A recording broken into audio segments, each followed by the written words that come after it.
वही चीज़ मेरे सीधे लिए चलते हैं कैबिनेट की प्रेस वार्ता में। प्रसारण राज्य मंत्री डॉक्टर एल मुरुगन जी का भी हार्दिक स्वागत है। ब्रीफिंग के बाद कैबिनेट के निर्णयों से संबंधित प्रश्नों का उत्तर माननीय मंत्री जी देंगे। अब माननीय मंत्री जी से निवेदन है कि आप मीडिया को संबोधित करें। साथियों नमस्कार। आज प्रधानमंत्री श्री नरेंद्र मोदी जी ने 100 दिन पूरे होने के बाद में जो पहली कैबिनेट मीटिंग की है, इसमें बहुत ही ऐतिहासिक फैसले लिए हैं। इन फैसलों को आपके सामने प्रस्तुत करेंगे हम। पहला फैसला साइंस एंड टेक्नोलॉजी से रिलेटेड है। आप सब जानते हैं कि साइंस एंड टेक्नोलॉजी हमारी आर्थिक व्यवस्था हो, देश के भविष्य के लिए बहुत ही ज़रूरी है। सबसे आज बड़ा फैसला लिया गया कि चंद्रयान 4 मिशन को और एक्सपैंड किया गया, इसमें और बड़ा किया गया, इसमें एलिमेंट्स नए जोड़े गए हैं और जो क्रूड मिशन जाएगा, आपको ध्यान है कि चंद्रयान 3 बहुत ही एक सफल मिशन था। Chandrayaan 3 was a very big success and basis that now the next step is to get the manned mission to moon. उसके लिए जो प्रिपरेटरी स्टेप्स होते हैं, उन सारे प्रिपरेटरी स्टेप्स को आज अप्रूवल दिया गया और 2 सेपरेट स्पेसक्राफ्ट स्टैक्स लॉन्च किए जाएंगे। लूनर सरफेस पे लैंड करना, उसके सैंपल्स लेना और वापस लेके आने का, ये सारा इस मिशन में ध्यान रखा जाएगा। और ये एक बहुत ही बड़ी ऐतिहासिक चीज़ है, क्योंकि मिशन लैंड करवाना अपने आप में एक बहुत बड़ी उपलब्धि थी। अब मिशन लैंड करने के बाद में चंद्रयान को रिटर्न करना, that itself will be a very big thing. आज इसरो के चेयरमैन साहब भी यहाँ पे प्रेजेंट हैं। कोई भी क्वेश्चंस होंगे डिटेल तो वो भी आपके सामने ले सकेंगे। वीनस ऑर्बिटर मिशन का भी अप्रूवल हुआ है। ये वीनस प्लैनेट के चारों तरफ ऑर्बिट करना और जो वीनस का एटमॉस्फेयर है उसमें प्रोब। आप जानते हैं कि Venus is the second next planet from sun और ये अर्थ का ट्विन कहलाता है। अर्थ का ट्विन कहलाता है और वहाँ की बहुत सारे कैरेक्टरिस्टिक्स हैं जिसको स्टडी करने से कई साइंस एंड टेक्नोलॉजी की फंडामेंटल रिसर्च में इसका बेनिफिट होता है। थर्ड अप्रूव किया गया Gaganyaan follow on and development of our first Antariksh station, space station. ये प्रोग्राम जो पहले प्रोग्राम अप्रूव हुआ था उसको काफ़ी मल्टीप्लाई करके, काफ़ी बड़ा करके किया गया है। अब इसकी कॉस्ट 20,000 करोड़ की है और सारे के सारे जो मॉड्यूल्स इसके लिए डेवलप करने हैं वो सारे इसके अंदर इंक्लूड हुए। और चौथा मिशन अप्रूव हुआ है नेक्स्ट जनरेशन लॉन्च व्हीकल। अभी जो लॉन्च व्हीकल है वो 10 टन के लोड को, पे लोड को लेके जाता है। उसको 30 टन करने के लिए और उसमें नई टेक्नोलॉजीज जो आई हैं उन सबको लगाने के लिए ये मिशन अप्रूव हुआ है। सब मिशन टाइम बाउंड है और इन सब पे बहुत अच्छी प्रोग्रेस है और भारत के, हमारे स्पेस के साइंटिस्ट और भारत के जो वैज्ञानिक हैं, इनकी जो बड़ी उपलब्धि है, प्रधानमंत्री श्री नरेंद्र मोदी जी के नेतृत्व का जो दूरदर्शी विजन है, उसका बहुत बड़ा हिस्सा है ये स्पेस के प्रोग्राम्स। साथियों, मैं इसके बाद में सेकंड पॉइंट पे आऊँगा। आपने देखा कि किसानों के लिए, अन्नदाताओं के लिए एक के बाद एक नए प्रोग्राम प्रधानमंत्री श्री नरेंद्र मोदी जी की अध्यक्षता में कैबिनेट ने, एनडीए सरकार ने अप्रूव किए। और उसी कड़ी में आज एनपीके फर्टिलाइजर्स के लिए सब्सिडी, उसके लिए 24,475 करोड़ रुपीस का एलोकेशन किया है। आप सब जानते हैं कि मार्केट की जो मूवमेंट्स होती है दुनिया भर में, जो डिसरप्शन एक सप्लाई चेन में चल रहा है, प्लस मिडिल ईस्ट में कॉन्फ्लिक्ट है, रशिया यूक्रेन में कॉन्फ्लिक्ट है, उन सब को देखते हुए जो प्राइस में बहुत एक ग्लोबल प्राइसेस में जो डिसरप्शन आया हुआ है, उससे हमारे किसान कैसे टोटली अनअफेक्टेड रहे, कैसे अफोर्डेबल प्राइस पे फर्टिलाइजर मिलता रहे, इसलिए आज कैबिनेट में न्यूट्रिएंट बेस्ड सब्सिडी 24,475 करोड़ की अप्रूव हुई है और फाइनेंशियल बर्डन किसानों पर से कम होगा और दूसरी एक बड़ी बात है कि न्यूट्रिएंट बेस्ड करने से किसान अपने फार्मलैंड पे, अपने खेती के प्रोग्राम में बैलेंस्ड यूज ऑफ फर्टिलाइजर्स कर सकते हैं। एन, पी, के और एस, इन चारों के चारों न्यूट्रिएंट्स को अगर ढंग से इस्तेमाल में ले तो उसमें खेती में बैलेंस एक आता है। तीसरा बड़ा फैसला लिया गया है किसानों की इनकम के प्रोटेक्शन के लिए अन्नदाता आय संरक्षण अभियान, पीएम आशा। अन्नदाता आय संरक्षण अभियान, पीएम आशा, इसके लिए 35,000 करोड़ रुपीस का एलोकेशन है। ये साथियों बहुत एक महत्वपूर्ण प्रोग्राम है जो देश में जो हमारी दालें हैं, अलग अलग टाइप की पल्सेस हैं और ऑयल सीड्स हैं, तिल है और भी कई तरह के जो ऑयल सीड्स हैं, उन सब में कैसे किसानों को और प्रोत्साहित करें और उनमें खेती करने वाले किसानों के लिए एक बहुत बड़ी एक तरीके से प्राइस को स्टेबलाइज करने का मैकेनिज्म इस स्कीम में। मान लीजिए किसी फसल का एमएसपी 100 रुपये और अगर मार्केट में प्राइस 80 रुपये है तो उस केस में जो डिफरेंस है उस डिफरेंस को इस स्कीम के तहत मीट किया जाता है। सेकंड, मान लीजिए कभी ओवर प्रोडक्शन के कारण प्राइस एकदम कम हो गया मार्केट में, तो किसानों के लिए कैसे एक प्राइस स्टेबलाइजेशन का मैकेनिज्म बने, वो इसमें निहित है कि अगर प्राइस ऐसा होता है तो उस केस में गवर्नमेंट एक बड़ी क्वांटिटी खरीद के उसको एक बफर स्टॉक की तरह यूज करेगी। और साथ ही साथ जो कंज्यूमर्स हैं, आप और हम जो सारे कंज्यूमर्स हैं, उनका प्रोटेक्शन कैसे हो, वो बैलेंस भी इस स्कीम में लाया गया है। माननीय शिवराज जी आपको बहुत डिटेल में इसकी विस्तृत जानकारी देंगे। मैं यहाँ पे ब्रीफिंग के पॉइंट ऑफ व्यू से आपके सामने रख रहा हूँ। Integrated price support and stabilization, फिर प्राइस डेफिसिट पेमेंट और मार्केट इंटरवेंशन स्कीम, इन तीनों के कॉम्बिनेशन से 35,000 करोड़ रुपीस के एलोकेशन से ये बना है। और जो बहुत बड़ा एक ऑब्जेक्टिव है कि हम दाल में और तिलहन में, पल्सेस और ऑयल सीड में वी शुड बिकम आत्मनिर्भर, self sufficient in a country, उस मिशन में ये प्रोग्राम एक बहुत बड़ा रोल प्ले करेगा। इन तीन प्रोग्रामों के बाद में फोर्थ जो बड़ा डिसीजन आया है, आप सब जानते हैं प्रधानमंत्री श्री नरेंद्र मोदी जी ने इंक्लूसिव ग्रोथ, सर्व समावेशी विकास, सारे समाज के सभी वर्गों को साथ लेके डेवलपमेंट करने का जो एक 10 साल में एक बहुत बड़ा एग्जाम्पल दुनिया के सामने रखा है और जिससे जन जन के जीवन में एक बड़ा बदलाव आया है, उसी में आज एक नया प्रोग्राम जुड़ा है, प्रधानमंत्री जनजातीय उन्नत ग्राम अभियान।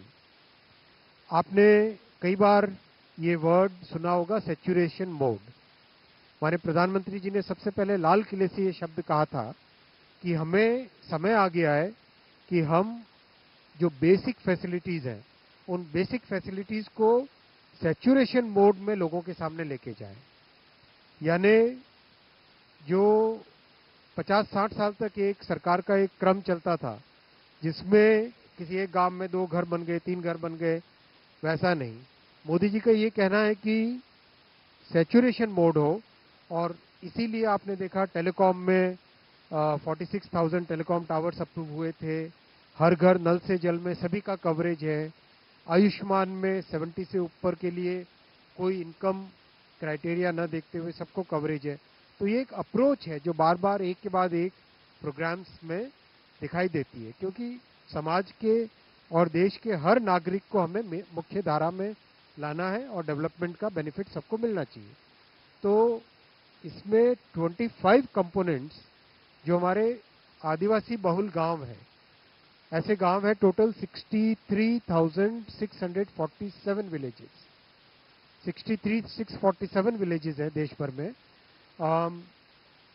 करीब 549 डिस्ट्रिक्ट्स में, इन सब को 549 डिस्ट्रिक्ट में 5 करोड़ शेड्यूल्ड ट्राइब के परिवारों को, साथियों को, पॉपुलेशन को, पर्सन्स को कवरेज किया जाएगा और इसमें 25 मेजर कंपोनेंट्स हैं, जिसके अगर हम ग्रुपिंग देखें तो हाउस होल्ड और कम्युनिटी लेवल पे इंफ्रास्ट्रक्चर, जिसमें हाउसिंग है, रोड है, टैप वाटर है, home stay facility, LPG connection, health and nutrition, वैसे ही education and training, electrification of the village, economic empowerment और कनेक्टिविटी। इन 6 बड़े सब ग्रुप्स में 25 कंपोनेंट्स यानी कॉम्प्रिहेंसिव डेवलपमेंट आदिवासी बहुल गांवों का हो, वो भावना के साथ ये स्कीम आज कैबिनेट में अप्रूव हुई है, प्रधानमंत्री जनजातीय उन्नत ग्राम अभियान। और इसमें सभी का सहयोग लगेगा, सभी का सहयोग इसमें पड़ेगा। किस तरह से कि कई मंत्रालयों का सहयोग लगेगा इसमें, राज्य सरकारों का सहयोग लगेगा, और साथ ही साथ जो लोकल गवर्नेंस स्ट्रक्चर्स हैं, जनजातीय क्षेत्र में आप जानते हैं कि कॉन्स्टिट्यूशन की एक विशेष व्यवस्था होती है, तो जो लोकल गवर्नेंस के स्ट्रक्चर्स हैं उन सब का भी इसमें हेल्प लगेगी। इन सब का काम मिला के देश में बड़ा एक ऑब्जेक्टिव लेके चल रहे हैं कि इन गांवों में इंफ्रास्ट्रक्चर पूरा बने, हेल्थ, न्यूट्रिशन और एजुकेशन के नए स्टैंडर्ड्स आए, और लाइवलीहुड और इनकम जनरेशन के लिए बहुत सारी अपॉर्चुनिटीज मिले। बहुत एम्बिशियस प्रोग्राम है, 5 साल लगेंगे इसको कंप्लीट करने में, लेकिन ये होने से देश में आदिवासी बहुल क्षेत्रों में एक बहुत बड़ा बदलाव आएगा। मैं साथियों आता हूं 5वां पॉइंट आज का, जो हमारे नौजवान जो क्रिएटर इकोनॉमी के साथ जुड़े हैं। और आप जानते हैं कि आज क्रिएटर इकोनॉमी एक बहुत बड़ी पावरफुल इकोनॉमी बन रही है, लोगों को नई अपॉर्चुनिटीज मिल रही है। इसमें प्रॉपर इंफ्रास्ट्रक्चर और प्रॉपर स्किलिंग का, नई टेक्नोलॉजी का, इन सब का उपयोग करके कैसे यूथ को अच्छा हम एक नया रोजगार के नए अवसर दे सकें, ये सोच के एक नया इंस्टीट्यूट बनाया जाएगा, जिस इंस्टीट्यूट में ये सारी ट्रेनिंग्स दी जाएगी। ये मैंने आपके सामने जो पिक्चर्स रखे इसलिए रखे कि जैसे अभी आप रिसेंटली कई फिल्में अगर हम देखेंगे तो आरआरआर हो, बाहुबली हो, लायन किंग हो, इन सब मूवीज में टेक्नोलॉजी का बहुत बड़ा रोल है। फिल्म मेकिंग में अभी टेक्नोलॉजी का बहुत बड़ा रोल होने लगा है।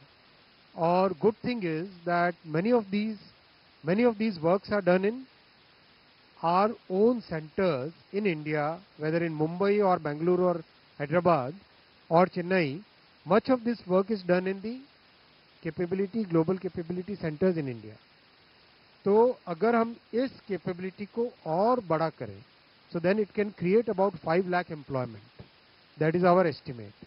5 lakh additional employment create करने का इसमें potential है. So we are creating on the lines of IIT, IIM. On those lines, we are creating a new institution. The formal name will be launched very soon, most probably either during waves or maybe before that.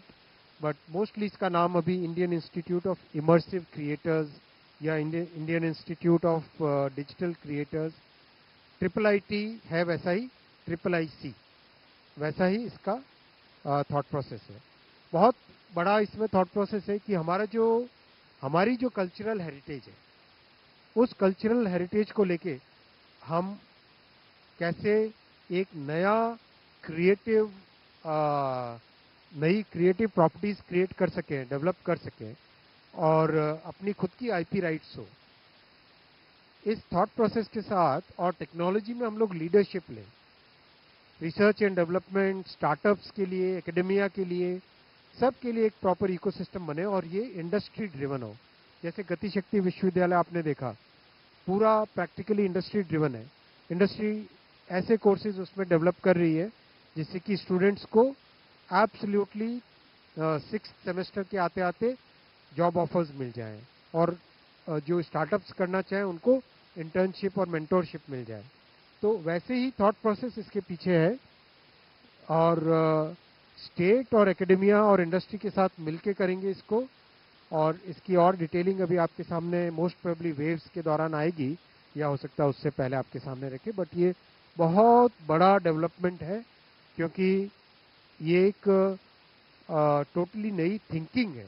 Economy में जो development हो रहा है उसको कैसे हम channelise करें, कैसे उसको और अपॉर्चुनिटीज में क्रिएट करें। साथियों, बायो इकोनॉमी आज जैसे एआई है, उतनी ही बड़ी ये इकोनॉमी बायो इकोनॉमी बनने वाली है। इसीलिए आपने देखा पिछले कई कैबिनेट ब्रीफिंग्स में एक के बाद एक बायोटेक्नोलॉजी से संबंधित कई नए प्रोग्राम्स, नए प्रोजेक्ट्स अप्रूव हुए। और आपने बायो E3 अभी रिसेंटली देखा था। बायो E3 के फॉलोअप में आज कैबिनेट में माननीय प्रधानमंत्री जी की अध्यक्षता में अप्रूव हुआ है bio manufacturing and bio foundry at an investment of 9,197 crore. The thought process again behind this is that we have achieved great success during the last 10 years in biotechnology. अगर आप ये दोनों कॉलम्स अगर आप देखेंगे यहाँ पर, इन दोनों कॉलम्स में आपको क्लियरली विजिबल होगा किसी भी पैरामीटर पे, एंटरप्रेन्योरशिप पे, स्टार्टअप्स पे, आईपी फाइल्ड पे, फंड्स कमिटेड पे, नंबर ऑफ प्रोडक्ट्स डेवलप्ड पे, किसी पर भी अगर हम देखेंगे तो there is a quantum jump, huge leaps and bounds का जंप है between 2012 and 2023. So that kind of jump was possible because there was a huge thrust on biotechnology. Various programs were created to support that. And now we are seeing that a large number of development is happening in the tier 2 and tier 3 cities.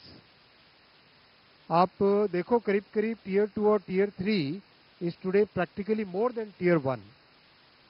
इतना बड़ा ये change आ रहा है कि wide spread development of biotechnology, इसीलिए इसमें एक ज़रूरी थी कि नेक्स्ट स्टेप ले लिया जाए अभी, और नेक्स्ट स्टेप लिया है bio manufacturing and bio foundry का। बायो E3 में जो 6 कंपोनेंट आपके सामने रखे थे, उन सब के लिए मैन्युफैक्चरिंग की फैसिलिटी। और ये कैसे होगी, अगर आप सरल भाषा में इसको समझें तो मान लो किसी ने एक मॉलिक्यूल या कोई ऐसा डेवलप किया, एक नई बायोटेक्नोलॉजी की चीज़ डेवलप की, फ्यू मिलीलीटर्स लेबोरेटरी में उसको डेवलप किया, अब उसको टेस्ट करना है। तो टेस्ट करने के लिए कैसे करेंगे? टेस्ट करने के लिए आपको कोई ना कोई एक लैब चाहिए, एक मैन्युफैक्चरिंग फैसिलिटी। जैसे एग्जांपल अगर दें तो सेमीकंडक्टर का एग्जांपल दें तो जैसे मोहाली की लैब है, तो मोहाली की लैब में कोई सेमीकंडक्टर का प्रोडक्ट अगर डेवलप हुआ तो उसको वहाँ पे टेप आउट किया जा सकता है, राइट। सिमिलरली इसमें फाउंड्री डेवलप करेंगे जिसमें किसी भी इन सब एलिमेंट्स में कोई भी अगर टेक्नोलॉजी डेवलप करता है कोई स्टार्टअप या कोई एकेडेमिया, तो उसको लैब के बाद में जो नेक्स्ट लेवल लाना है उसके लिए फाउंड्री में सपोर्ट मिलेगा। ये कॉमन फैसिलिटी होगी, जिस कॉमन फैसिलिटी में कोई भी स्टार्टअप एकेडेमिया कोई भी आके अपना प्रोडक्ट को टेस्ट कर सकता है और उसको स्केल अप करने में उससे मदद मिलेगी। अगर इसके पीछे जो नंबर्स हैं, इन द सेंस कि ये आज बायो इकोनॉमी में देश कैसे लीडरशिप ले रहा है, उसके पीछे के जो अचीवमेंट्स हैं, वो अचीवमेंट्स अगर आप देखें तो 1920 से लेकर 2023 तक significant achievements हैं, and that is why the entire world is today looking at India as one big country in which the talent can be channelized towards development of more biotechnology products and solutions. इसीलिए आज इस programme को approve किया है cabinet ने at an investment of 9,197 crore. एक बहुत अच्छा इसका एग्जाम्पल है समझने के पॉइंट ऑफ व्यू से, कोविड की वैक्सीन। तो कोविड की वैक्सीन जिस तरह से डेवलप हुई थी, लैब में डेवलप होना, उसको फाउंड्री में लाना और फिर मैन्युफैक्चरिंग में लेके जाना, तो ये एक अच्छा एग्जाम्पल आपके सामने रखा है। मैं आता हूँ लास्ट पॉइंट। आज यूनियन कैबिनेट में माननीय प्रधानमंत्री श्री नरेंद्र मोदी जी ने, एनडीए की सरकार ने वन नेशन वन इलेक्शन में जो हाई लेवल कमेटी की रिकमेंडेशंस थी उसको एक्सेप्ट किया है। High level committee recommendations on one nation, one election, on simultaneous elections, that those recommendations have been accepted today by the Union Cabinet. And as you are aware, 1951 से 1967 तक election simultaneously होते थे. उसके बाद में 1999 में लॉ कमीशन ने अपनी 170th रिपोर्ट में रिकमेंड किया था कि one election to Lok Sabha and all legislative assemblies in 5 years होना चाहिए, जिससे कि देश में डेवलपमेंट चलता रहे. जो बहुत सारा खर्चा होता है इलेक्शंस के कारण वो न हो, बहुत सारा लॉ एंड ऑर्डर और क्रिमिनल जस्टिस सिस्टम जो बाधित हो जाता है, because policemen are totally deployed in maintaining the election law and order, वो सब जो बड़ा एक बहुत बड़ा एक डिसरप्शन रहता है वो ना हो.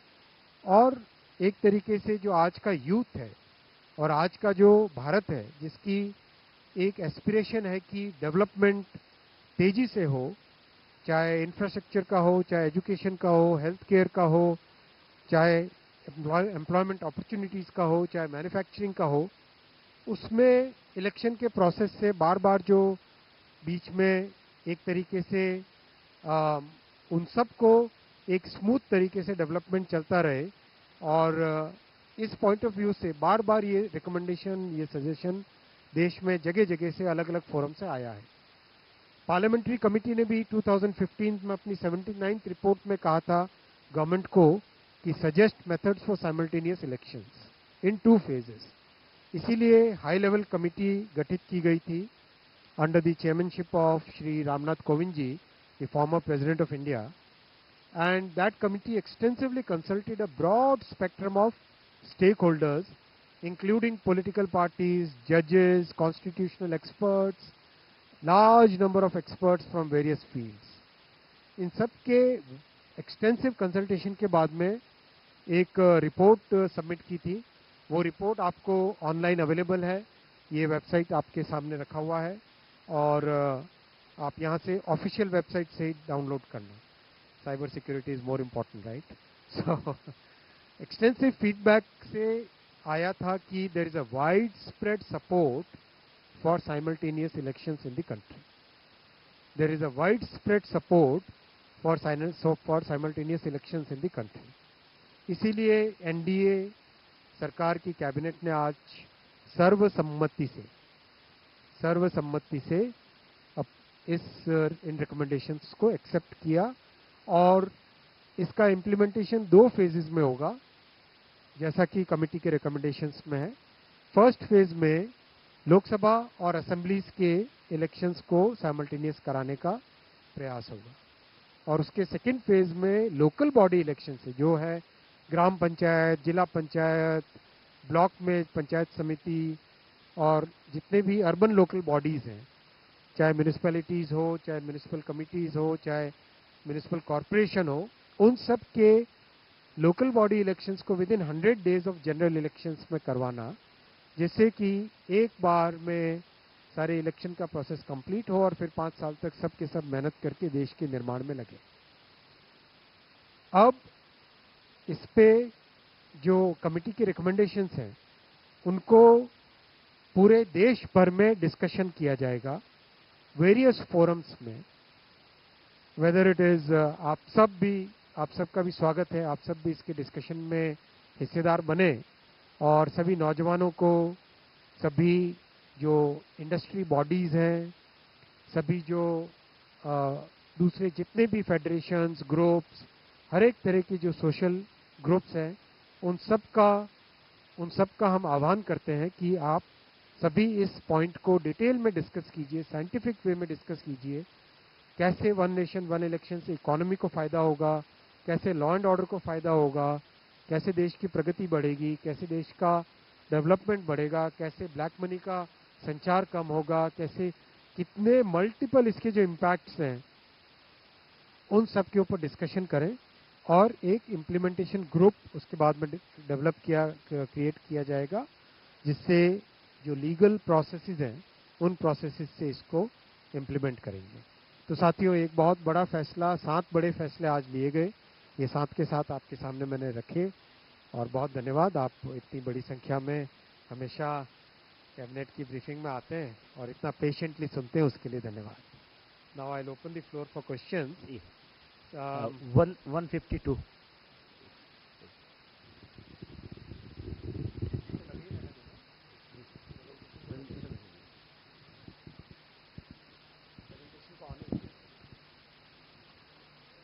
Sir,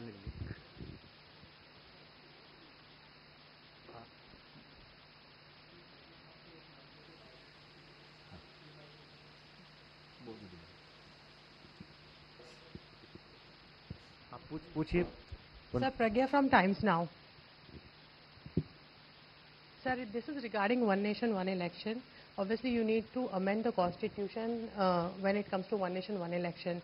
While you do not need ratification by the states when it comes to Lok Sabha and assembly elections to be held together, but for other things like municipality, you need ratification by states, at least 50% of them.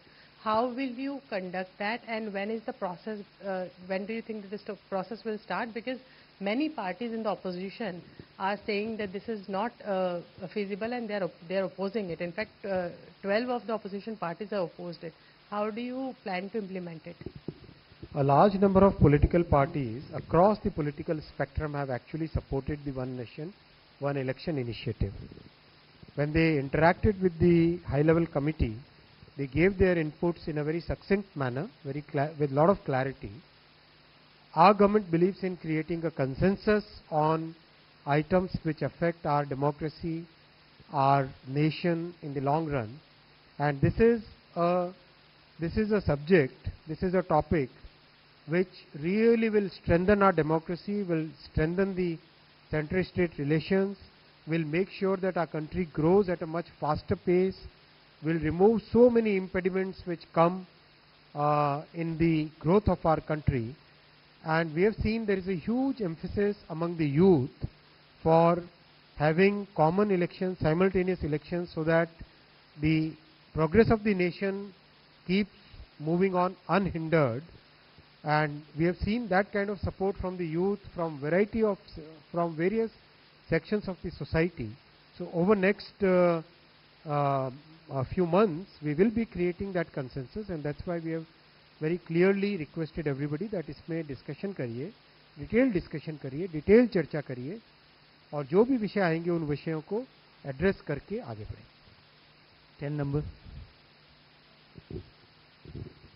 Sir, good afternoon. Shishir from Hindu Business Line. Sir, I have two questions. Can we expect a 2029 election on this One Nation, One Election? I'm talking about the Lok Sabha election. And my second question is, what would be the economic implication of this decision? There will be good positive implication, economic implication because of this decision, and we will create consensus, and the entire legal processes, once they are completed, then we can say which will be the appointed date. I'm sure you would have read the report. Report is available on the website, and anybody can download it. It's a public document. So once you read it, you will come to know that there is an appointed date. So once that process completes, process gets initiated, then we will be able to tell which will be the first election. 80. Sir, this is Payal from Network 18. So just yesterday the Home Minister spoke about this decision yesterday when he was sitting in the briefing with you, saying it's going to be implemented before the next term. So do we have a realistic date in mind? And secondly, I mean, you know, when you're talking about the allies are, you are saying, were on board, but the Congress party and the other opposition parties say that this is the impact of 240 in 2024 elections, and that's the reason that you're bringing this in a hurry. One Nation, One Election was a thought which was announced well before the general elections of 2024. So anybody who's saying that it's because of the election results have actually given us a historic mandate, and that's why we are able to take such historic decisions. And that's why there is a clear thought process that for country's growth, for meeting the aspirations of our people, for making sure that we become a developed country by 2047, whatever needs to be done will be done, and this is one of those major decisions where, as I said, सर्वसम्मति से। सर्वसम्मति means everybody is on board. Sir, this is Damini from the Indian Express. Will these constitutional amendments be brought in the next session of Parliament? And are you confident of getting them passed in the current Parliament? As I said, we will start the discussions across the country, various forums. We'll request constitutional experts, we'll request the academia, we'll request citizen groups, we'll request everybody to start discussing this, and then we will create consensus around it, then we'll bring the necessary laws. Sir नमस्कार, I am Deepak from Times of India. I ask in Hindi. कल हमने देखा कि जो home minister थे, he and you both said how government took a historic decision of abolishing MEP. It happened just before the Maharashtra and Haryana election. Why I'm asking it? Now once you have elections at different time, government has enough elbow room to take corrective steps, which you took. So how are you looking at if one nation one election comes? Governments will have no others, they will have no room to take any corrective step. So which one is better? Absolutely मैं एकदम clearly आपको कहना चाहूँगा, हमारी सरकार consultative process में विश्वास करती है, जीवंत सरकार है। We believe in continuously taking feedback. मैंने आपको कई एग्जांपल्स पहले भी दिए हैं। We believe that we must take people's opinion in mind into consideration and then decide. So we definitely believe in taking the people along. So I don't think election result should be seen as a barometer of people's feeling. 121. Sir Brahma Prakash Dubey news India से। मेरा सवाल ये है कि अभी cabinet के फैसले के बाद कांग्रेस अध्यक्ष मल्लिकार्जुन खड़गे ने कहा है कि one nation one election unacceptable है और ये असंभव है। तो क्या लगता है कि अब विपक्ष के सहयोग के बिना सरकार इसको लागू कर सकेगी या कैसे ये रास्ता बनाएंगे आप? देखिए, बहुत जल्दी विपक्ष में भी उनके अंदर से आंतरिक दबाव बनने न लग जाए कहीं, क्योंकि देश में करीब 80% of the respondents who responded during the consultation process, 80% से ज़्यादा लोगों ने इसको बहुत पॉजिटिव सपोर्ट किया है, खासकर यूथ में। Youth is very much in favour of 176.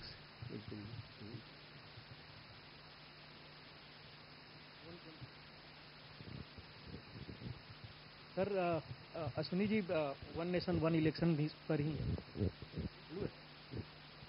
आपने कहा कि सर्वसम्मति से, हमने देखा सर्वसम्मति पहले वक्त बिल पर भी था कैबिनेट में, लेकिन जिस तरह के आपके एलाइज बाद में इसके प्रति अपनी अलग अलग पार्टी लाइन पर चले गए, क्या ये सर्वसम्मति अगले शीतकालीन सत्र में जब भी ये बिल आएगा दिखाई देगा?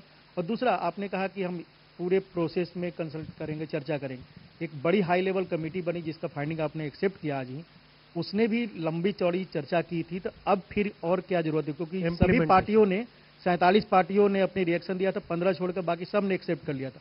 आपको लगता है कि इतने दिनों में और बदलाव हो सकता है चर्चा को? कोई भी जब प्रिंसिपल्स डिसाइड होते हैं, अब उन प्रिंसिपल्स को आगे प्रोग्राम्स में कन्वर्ट करना होता है, प्रोग्राम्स को आगे इम्प्लीमेंटेशन में लाना होता है। तो ये जो प्रोसेस है, ये प्रोसेस बहुत ही डिटेल्ड कंसल्टेशन के साथ करेंगे। जो आपने कहा हाई लेवल कमेटी के दौरान भी कंसल्टेशंस हुए थे, यस कंसल्टेशंस हुए, बहुत एक्सटेंसिव हुए, और उसके कारण जो प्रिंसिपल्स डिसाइड हुए, वो प्रिंसिपल्स को आगे इम्प्लीमेंट करना है। उस इम्प्लीमेंटेशन के लिए मान लीजिए कॉमन इलेक्टोरल रोल, एक पूरे देश में एक कॉमन इलेक्शन की जो रोल है वो होना चाहिए, वोटर लिस्ट होनी चाहिए।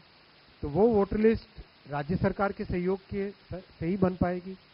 सेंट्रल इलेक्शन कमीशन और स्टेट इलेक्शन कमीशन दोनों मिलके ही उसको कर पाएंगे ना। तो उसके लिए फिर डिटेल डिस्कशन चाहिए, उसके लिए राज्य सरकारों के साथ चर्चा चाहिए, दोनों कमीशंस के आपस में डिस्कशंस चाहिए, फिर फेजिंग आउट करनी है।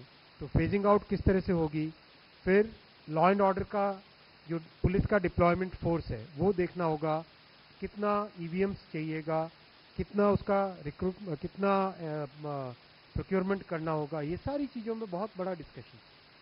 278 सभी का।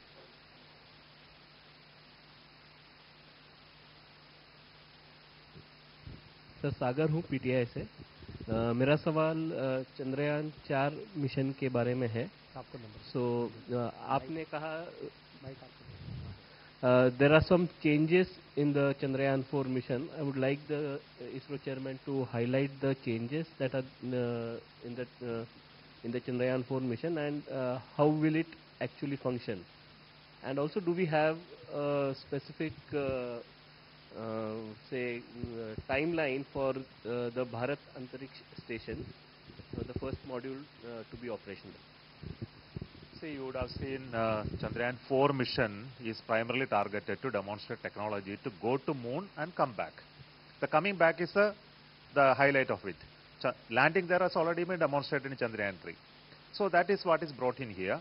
But if you have to send a man later in 2040 as envisioned by our Honorable Prime Minister, we need to gather the technology. We need to have confidence on the technology. So primarily Chandrayaan 4 is for that purpose, how to do it at a low cost. So if you have to send man right now, we can't do that. We need to go step by step. So that is primarily the Chandrayaan 4 mission goal. Now you talked about the Bharati Antariksha Station. Yes, there is a definite timeline.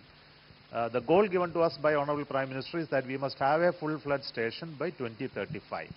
So our plan here is to launch the first module of the Bharati Antariksha Station called BAS-1 by 2028.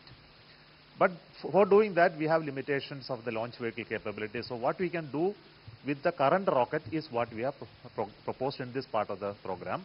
And you have seen that NGLV coming up later. When it comes up, the remaining part of the space station will be built. So the timeline is accordingly worked out.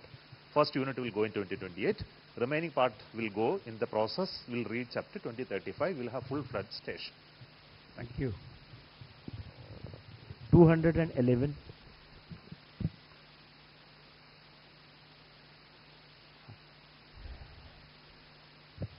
Sir मैं कमलेश हूँ life time से।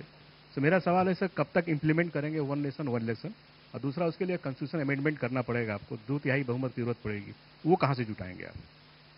मैंने कहा आपसे अब विस्तृत चर्चा करेंगे और बहुत ही विस्तृत चर्चा करके कंसेंसस डेवलप करेंगे, बिल्डअप करेंगे, देश में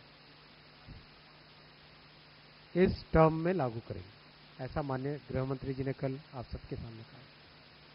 271.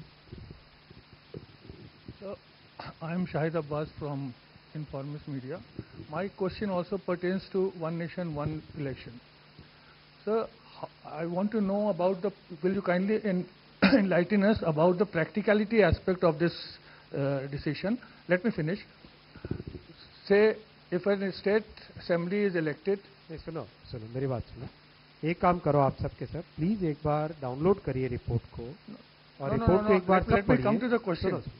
देखो रिपोर्ट के कंटेंट्स के बारे में एक बार आप सब पढ़ लीजिए, डिटेल में डिस्कशन के कई मौके आएंगे, उसमें करेंगे। I am on a point, sir.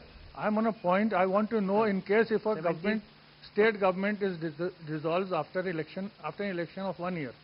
So for the remaining 4 years, whether it will be kept into suspended animation or whether there will be a precedent rule, or how will you will इसलिए कह रहा हूँ report एक बार पढ़ लो, report में लिखा है, वो भी लिखा है।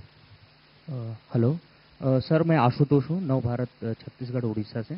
सर ट्रिपल आईसी जो है वो कब तक मूर्त रूप लेगा और इसमें किस तरीके के कोर्सेज होंगे? अभी तक जो टेक्नोलॉजी की सर पढ़ाई होती है, जैसे आपने प्राइवेट पार्टनरशिप की भी बात की, बहुत महंगी है, तो क्या इन सब चीज़ों पर भी कुछ डिस्कशन हुआ है या इस पर कुछ बातचीत हुई है? बहुत डिटेल में डिस्कशन हुआ है, इंडस्ट्री के साथ डिस्कशन हुआ है, साथ ही साथ जो इसमें टेक्नोलॉजी के लीडर्स हैं उनके साथ भी बात हुआ है, और फोकस इसमें रहेगा ऐसे कोर्सेज को क्रिएट करना जो आज की जो क्रिएटर इकोनॉमी है, जिसमें एनिमेशन है, वीडियो है,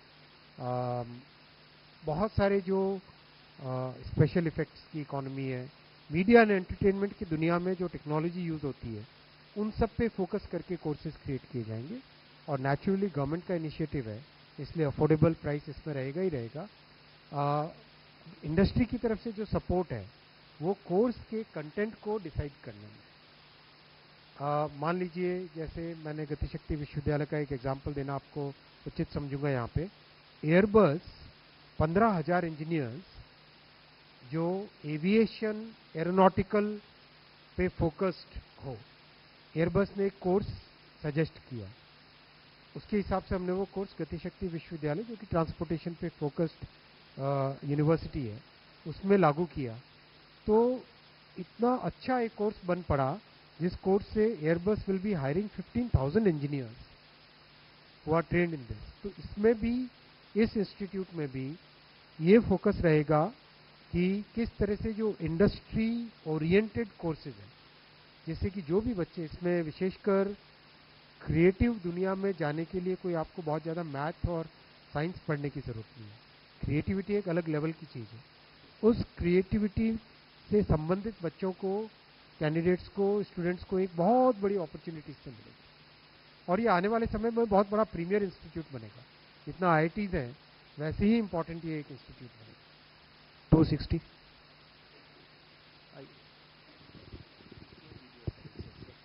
वन नेशन वन इलेक्शन, इसको लेके संसद के शीतकालीन सत्र में क्या कोई विधेयक लाया जा सकता है? रिपीट मत करो ना यार, एक ही क्वेश्चन रिपीट कर रहे हो सबके साथ। भाई मैंने कहा ना, आप चर्चा करेंगे, चर्चा से कंसेंसस डेवलप होगा, फिर आगे इम्प्लीमेंटेशन का प्रोसेस आएगा आपके सामने स्टेप बाय स्टेप। दूसरा सवाल, गगनयान की तैयारी हम लोग कर रहे हैं उसको, और ये एक्सपेंडेड गगनयान है, दोनों में क्या खासियत है? गगनयान प्रोग्राम अभी चल रही है। हमारा पहला मिशन जो एस्ट्रोनॉट के साथ होगा, उसका शेड्यूल भी दिया है। यही प्रोग्राम जो अनाउंस अब किया है कि गगनयान प्रोग्राम का गोल्स में भारतीय अंतरिक्ष स्टेशन भी डाला अब। तो इस मिशन का नंबर तो सिर्फ एक था पहले, अब नाउ 5 मिशंस करना है हमको, लॉन्च करना है भारतीय अंतरिक्ष स्टेशन, वहाँ हम डॉकिंग और हमारे एस्ट्रोनॉट्स को लेके वहाँ डॉकिंग करना है। ये सभी मिशन उसमें डाला है और इसका स्कोप एक्सपैंड किया। अब लास्ट क्वेश्चन हो गया। Thank you very much for attending the press conference. Thank you. सीधा प्रसारण आप देख रहे थे कैबिनेट की ब्रीफिंग का, और कैबिनेट की ब्रीफिंग में 7